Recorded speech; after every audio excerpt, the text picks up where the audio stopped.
May bagay ba na alam mong dapat mong gawin ngunit hindi mo ginagawa? Marahil ay may tao kang dapat patawarin ngunit patuloy mong kinikimkim ang sakit. Marahil ay alam mong kailangan mong manalangin at maglaan ng oras sa Diyos ngunit lagi mo itong ipinagpapaliban. Marahil ay may hakbang ng pananampalataya na pinapagawa sa iyo ng Diyos, ngunit natatakot kang gawin ito. Kadalasan, iniisip natin na ang kasalanan ay paggawa lamang ng mali. Ngunit tinuturo rin ng Biblia na may kasalanan sa hindi paggawa ng tama. Sinasabi sa Santiago 4:17, kung gayon ang nakaalam ng mabuti na dapat niyang gawin at hindi niya ginagawa ito, siya ay nagkakasala. Madalas na mahinahon na paraan ng Diyos ang pakikipag-usap sa atin.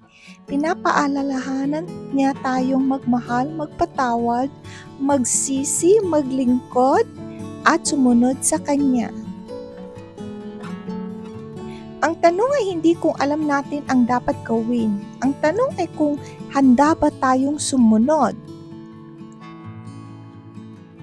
Ang pinagpapalibang pasunod ay pagsuway pa rin. Ang Diyos ay mahabagin at mapagpasensya.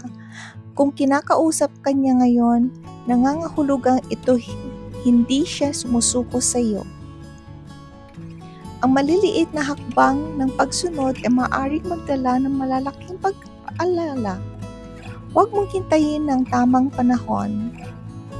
Ang pinakamainam na panahon para sumunod sa Diyos ay ngayon. Ama naming nasa langit, salamat sa iyong pagmamahal at pagtutuwid. Patawarin mo kami sa mga pagkakataong ipinagpaliban namin ang pagsunod sa iyo. Bigyan mo kami ng lakas ng loob upang gawin ang tama at sundin ang iyong kalooban. Tulungan mo kaming magtiwala sa iyo sa bawat hakbang sa pangalan ni Jesus. Amen. Kung pinagpala kayo ng video na ito, mag-like, share, and comment, at mag-subscribe para sa mas maraming pang-araw-araw na panalangin at pampalakas ng loob. Sa susunod na video, bye!